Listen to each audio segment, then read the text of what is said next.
India पर आ रही इस वक्त बड़ी खबर जानकारी मिल रही है कि सीतापुर जनपद के सदरपुर थाने के रहने वाले दो युवकों को कर्नाटक के कलबुर्गी की पुलिस ने पकड़ा है। फिलहाल ज्यादा जानकारी के लिए सीधे फोन लाइन से जुड़ चुके हैं आई इंडिया के editor in chief doctor Pankaj Singh Gaur ji. Sir बताइए कि आखिरकार सीतापुर जनपद के रहने वाले दो युवकों को एटीएस ने जो है कर्नाटक के कलबुर्गी से हिरासत में लिया, क्या जानकारी मिल पा रही सर? बिल्कुल बता दें आपको कि ये देश ही नहीं, उत्तर प्रदेश के लिए बहुत ही सनसनीखेज मामला कहा जा सकता है, क्योंकि जिस तरीके से ये एटीएस और कलबुर्गी पुलिस की संयुक्त कार्रवाई हुई है, और ये संयुक्त कार्रवाई आपको बता दें कि आईबी की रिपोर्ट कह सकते हैं, क्योंकि एटीएस को सेंट्रल इंटेलिजेंस एजेंसियों से जो गुप्त जो है इनपुट मिला था, उसके आधार पर एक बड़ी कार्रवाई हुई है। और उत्तर प्रदेश की राजधानी लखनऊ से सटा है सीतापुर जनपद, यहीं के दोनों ये युवक रहने वाले बताए जा रहे हैं और इन्हें वहां पकड़ा गया है।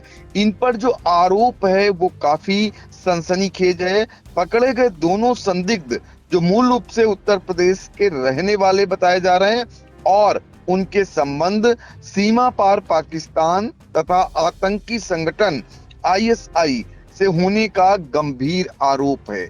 अब इसमें जांच पड़ताल भी कर रहे हैं और कुछ ऐसे दस्तावेज भी बरामद हुए हैं। तो ये जो जानकारी आ रही है ये सनसनीखेज इसलिए भी है, जो सीतापुर है वो राजधानी लखनऊ से सटा हुआ है और यहीं के दोनों रहने वाले हैं। ऐसे में एक सवाल और उठता है कि आखिर ये सब गतिविधियों का संचालन करने वाले युवक कर क्या रहे थे। ये भी आपको बता दें, एटीएस और कलबुर्गी पुलिस ने जो कलबुर्गी तालुक के उपलम गांव पड़ता है, यहाँ बाहरी इलाके में स्थित फेयर एक्सपोर्ट नामक बीफ फैक्ट्री में छापेमारी करके ये कार्रवाई की है। यानी बीफ फैक्ट्री में ये दोनों युवक काम कर रहे थे।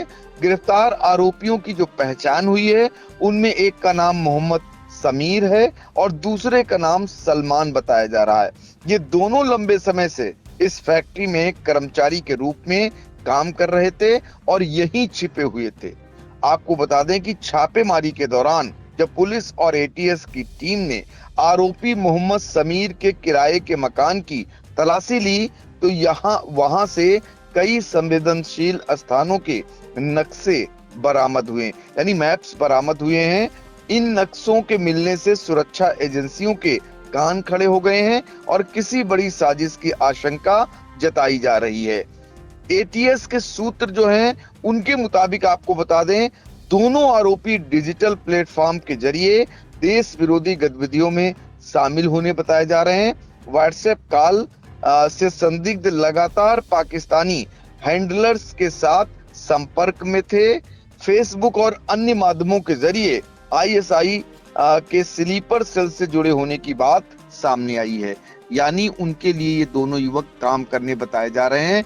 एटीएस का दायरा और बढ़ेगा, क्योंकि जो केंद्रीय खुफिया एजेंसियां हैं उनका जो इनपुट है वो इसी ओर इशारा कर रहा है। अब एटीएस और दायरे को बढ़ाएगा जांच का और पता करेगा, क्योंकि लंबे समय से ये कर्नाटक के कलबुर्गी में जो वहां पर फैक्ट्री में काम कर रहे थे, वी फैक्ट्री में, वहीं पर इनका नेटवर्क जो है इस तरीके से जो देश विरोधी है वो संचालित हो रहा था।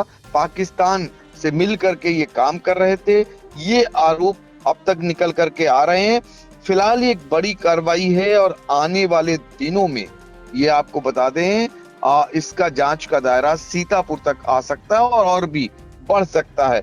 अब ऐसे में सवाल उठता है कि ये दोनों युवक आखिर कितने सालों से कलबुर्गी में रहते थे। तो बताया जा रहा है कि 8 साल से समीर और उसका अन्य जो साथी है, दोनों ये वहां रहते थे और वहीं फैक्ट्री में काम करते थे।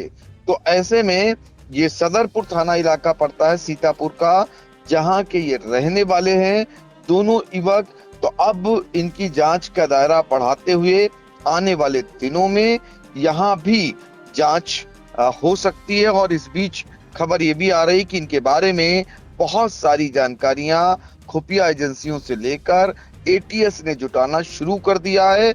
आने वाले दिनों में क्या इनके संपर्क में और भी हैं, क्या नेटवर्क इनका और भी बड़ा हो सकता है, ये भी देखना रहेगा।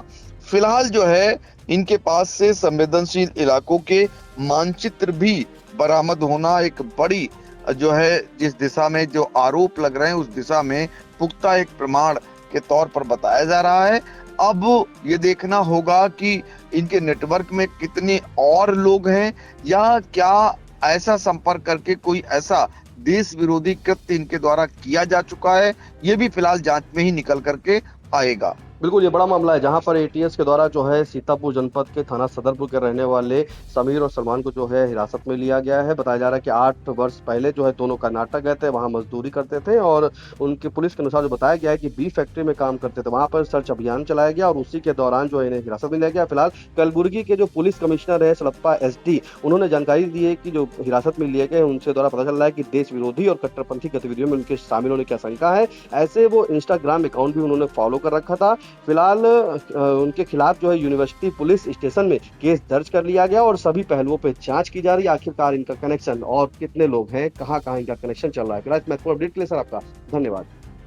कभी कभी एक छोटी सी विजिट एक बड़ी सी तब्दीली ले आती है, लेकिन हर घर में कुछ छोटी कमियां छुपी होती हैं, जैसे ये सीलन जो पुरानी लकड़ी की खिड़की से आती है, और बाहर का शोर वो तो बातें भी रुकवा देता है। बस एक फिक्स और सब कुछ बदल जाता है। ग्रीन प्लास्ट की प्रीमियम यूपीवीसी विंडोज, ना सीलन ना शोर, सिर्फ सुकून। वेदर रेजिस्टेंट डिजाइन जो हर मौसम में सालों तक साथ निभाए। एक्सीलेंट थर्मल इंसुलेशन ताकि घर रहे ज्यादा कंफर्टेबल और energy efficient. Low maintenance finish, ना बार बार पेंट की जरूरत ना एक्स्ट्रा झंझट। Green प्लास्ट UPVC Windows, leading and trusted manufacturers of UPVC and doors.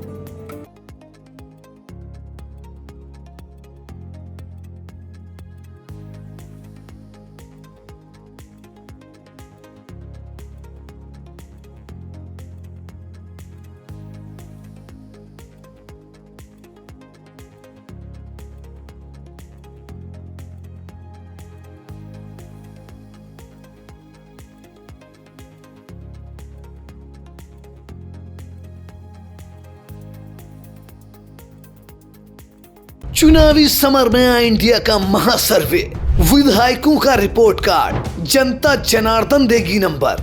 Ticket से पहले भरोसे की बाजी, 5 साल के इम्तिहान का परिणाम, काम या सिर्फ वादों का जंजाल। आप अपने विधायक को फिर देना चाहेंगे एक और मौका?